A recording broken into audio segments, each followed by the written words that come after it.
Hey yo, it's Brian here. Today, talking about the San Francisco 49ers. But before I do have a little special guest. He really wanted to be in my video, so here you go. Hello.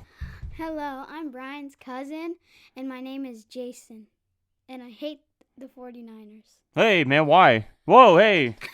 You're not gonna be in one of my videos next time then. I was just kidding. Oh, okay, well you're wearing this hat, so I guess you can't really hate on them. But hey, you have anything else to say to Niner faithful? No. You don't? Oh, okay. Peace. Okay, well, peace. All right. Well, See you later. Jason, I'll see you later. It's nice seeing you. All right, guys. Well, it is Memorial Day, so hopefully you guys had a great holiday. Thank you to all the troops that have served our country in the past and in the present so far, especially during this time of the year.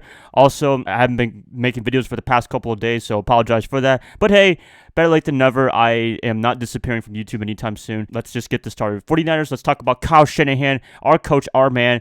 Mostly love him, but at the same time, he does have a little bit things that kind of irk me a little bit. It's not about his win-loss or anything like that, but it's just stuff that that he does, minute things that can annoy me. So you're going to be talking about our coach, our head man, Kyle Shanahan, and let's see where that takes us to. Let's get this video started, but before I do, please like and subscribe. That definitely helps me a lot. Click that bell notification, get notified of future videos. Share this channel, share this content with other faithfuls. Let's get this started. 49ers, Kyle Shanahan, let's talk about him. Let's talk about some numbers if you want to go to that in particular. His record right now for the 49ers as a head coach is 23-25, which, I guess it's kind of okay because the first two seasons were a rebuild mode. And looking at those first two seasons, 6-10, 4-12, they're not good in terms of wins and losses, but you look at it, I think they had a lot of circumstantial stuff.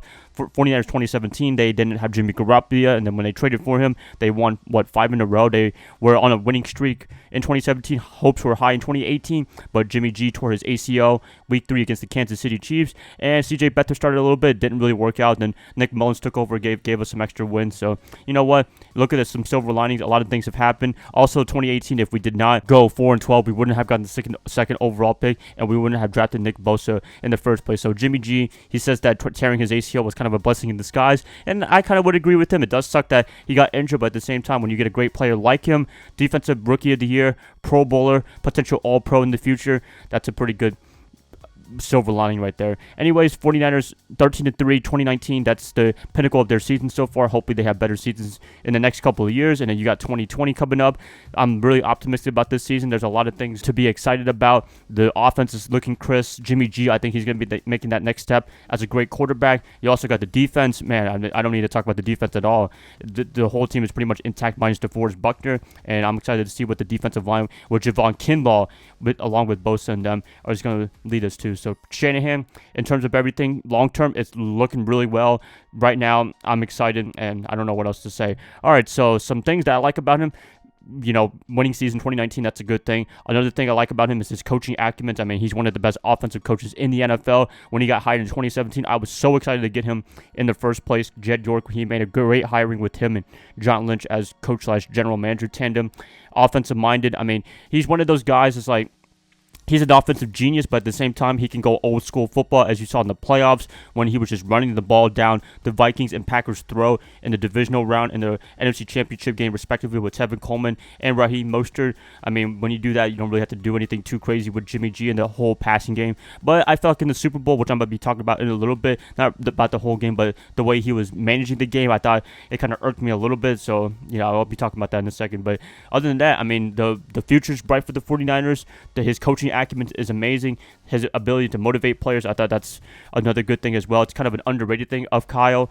The one thing that I like about him is, he's one of those guys that can relate to the players today, because I feel like a lot of coaches, they kind of just think players are just cogs in the system, which sometimes it works, but at the same time, you do have to relate to your players, and I'm pretty sure the players are very happy to play for Kyle, and, it does work out well. And some things that kind of irk me a little bit about him is not giving players a second chance, essentially. Like, I look at some examples, Matt Breida, Dante Pettis. I mean, when you make a little bit of mistakes, you're pretty much done with them. You're going to be in his doghouse forever. It's kind of a Bill Belichick route. I feel like Shanahan did get some of that no-nonsense, ruthless I guess, play calling from Belichick a little bit. And yeah, I mean, look where it's led to. Dante Pettis, he was benched all of 2019 essentially. Matt Breida, he had a couple of fumbles, a couple of mistakes, but it pretty much cost him his career in San Francisco. He was the number one running back coming into 2019, and when he got injured and then he was struggling a little bit, they had traded him to the Miami Dolphins. So I wish Shanahan would kind of be a little bit more leeway on that, but at the same time, I guess it motivates players to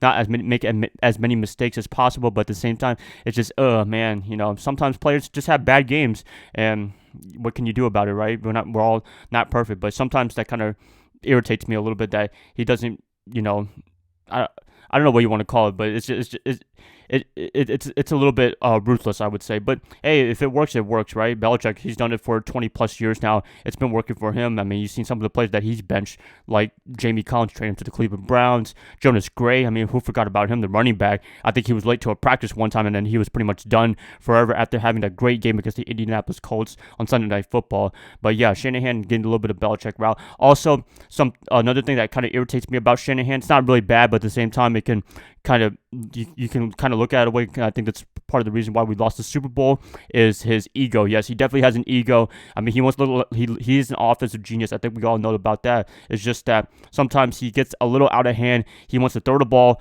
quite a bit. I think that's a big example. But in 2 Super Bowls, not just one, not just the one that just happened in '54. I'm talking about Super Bowl 40.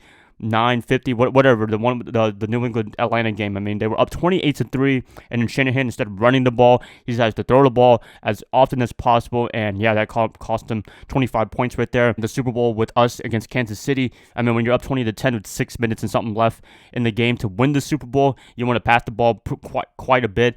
I don't know. I mean, but by then you should have learned your lesson, but he didn't learn his lesson. He wanted to throw the ball. He wanted to make Jimmy G the hero. He wanted to be the hero as well. It's like, just run the ball, man. All you have to do, just use Raheem Mostert. In our case, use Devontae Freeman. In Atlanta's case, it would have been over for both games, and he would have been a 2-time Super Bowl champion, in my opinion. But unfortunately, that's not the case, and hopefully he calms down the ego a little bit. We all know you're a genius, Kyle. It's just that, guys, tone it down, and if you just want to run the ball, there's nothing wrong with that. I mean, you win a Super Bowl, and you'll be hailed as one of the great coaches in the NFL. I mean, look at Andy Reid. He's hailed as one of the great coaches in the NFL, now even more elevated as a top coach in the NFL because of the Super Bowl win. And hopefully Kyle has learned his lesson finally after 2 Super Bowl appearances, and that's all I pretty much got to say. So looking at Kyle, I think he is a great coach, great motivator, great play caller, great guy to play in every single game for the opposite side of the ball. It's just that he needs to calm down his ego. He needs to give players, a little bit more of a chance instead of just being ruthless to players, in my opinion. And I think he'll work out really, really well for the next couple of years. So that's pretty much it. You guys just wanted to talk about our head coach Shanahan, and I think he's going to have a great year in 2020, leading these guys to another Super Bowl appearance and hopefully a championship trophy. I'm going to end the video right here to you guys. Please let me know what you guys think about Shanahan and his whole time in San Francisco so far. I like to hear what you have to say in the comments below. If you guys like this, please like and subscribe. That's going to definitely help me out a lot. I'll be catching you guys up probably tomorrow on a Tuesday when I talk about tight ends. I'll see y'all then. Bye, guys. Love y'all. Y'all have a great rest of your night. Go Niners all day. Bye. Hot boys. There you go. Bye.